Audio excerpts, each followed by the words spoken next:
dhammaanteen waxaan la soconnaa in maskaxdu tahay xudunta dhammaan shaqooyinka aan qabanno, laakiin maxaa dhici kara haddii maskaxdaadu ay istaagto muddo gaaraysa 5 ilbiriqsi ama 5 sekond? Maskaxda bini'aadamku waxay ka kooban tahay celcelis ahaan 86 bilyan oo neyron, waxayna aqbashaa dhammaan fariimaha uga imaanaya xubnaha jirka, waxayna fariimo u dirtaa unugyada kala duwan mar walba oo aan sheekaynayno, qosolno, boodboodno, orodno iyo wixii la mid ah. Maskaxdeennu waa awoodda maamulaysa dhammaan dhaqdhaqaaqyadaas. Maskaxdaadu waxa ay sii shaqayn kartaa ilaa dhowr daqiiqo kadib marka uu wadnahaagu istaago, laakiin ka waran haddii maskaxdaadu waqti qaadato ayna joojiso inay shaqayso muddo gaaraysa 5 ilbiriqsi ama 5 sekond? Maskaxdaadu si degdeg ah miyay ku dhimanaysaa? Maxaase ku dhici kara jirkaaga? Sidoo kale, xubnaha jirkaaga shaqadii caadiga ahayd ma ku soo laabanayaan haddii maskaxdaadu soo baraarugto? Marka ay badanaa shaqooyinka maskaxdu ay dhamaan, waxaa ku sugnaan kartaa kooma ama mahsanaan saa'id ah. Xaaladdanna waxay noqon kartaa mid ku meel gaar ah ama mid joogto ah, laakiin waa ay ka duwan tahay in maskaxdaadu si buuxda u istaagto. Haddii maskaxdaadu ay istaagto 5 sekond, dhammaan shaqooyinka sida wadna garaaca, neefsashada, qulqulka dhiigga way istaagayaan. Laakiin maxaa dhici kara haddii maskaxdaadu dib u shaqayso? Noloshaadii caadiga ahayd ma ku soo laaban kartaa?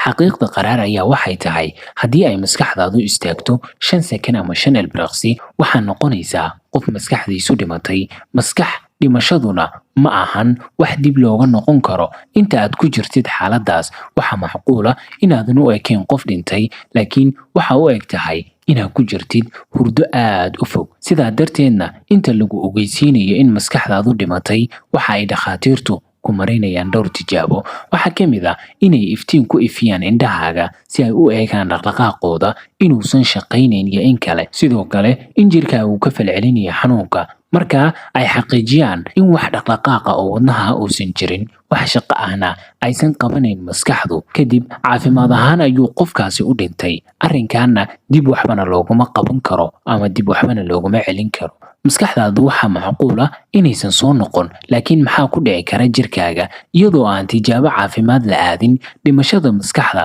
waxaa sababaya in xubno badan ay hawlgabaan sida sanbabada, wax oksijiin ahna ma heli doontid. Sidoo kale, murquhu waxay bilaabayaan inay dhintaan, wadnuhu wuu istaagayaa, laakiin dhimashadaada ma go'aamin doonto. 1 isbuuc kadib, kelyahaagu waxay bilaabayaan inay hawlgabaan. Sidoo kale, habka difaaca jirka, taasoo ah sababteeda tahay inaysan jirin maskax soo saaraysa hormoonada uu jirku u baahnaa. Dhinaca keliya positive-ka ayaa ah in aadan dhibtoonayn, sababtoo ah waxba dareemi maysid. Laakiin haddii aad diiwaan gelisid inaad xubnahaaga bixin doontid hab donor ah ama aad xubnahaaga ugu deeqi doontid dadka xanuunsan, dhakhaatiirtu waxay isu digi doonaan habab ay ku joogteeyaan caafimaadka jirkaaga muddo dheer. Gabagabo, mar walba oo aad hawlo culculus dhexda uga jirtid ama aad maskax tuujin ku jirtid, iyo adeegsashada maskax fara badan, akhriska muddo dheer iyo xalinta hawlo, isku day in maskaxdaadu ay qaadato break ku filan si maskaxdaadu ay nasasho u hesho. Sidoo kale, ka ilaali maskaxdaada stresska, caafimaadkaagana ilaali.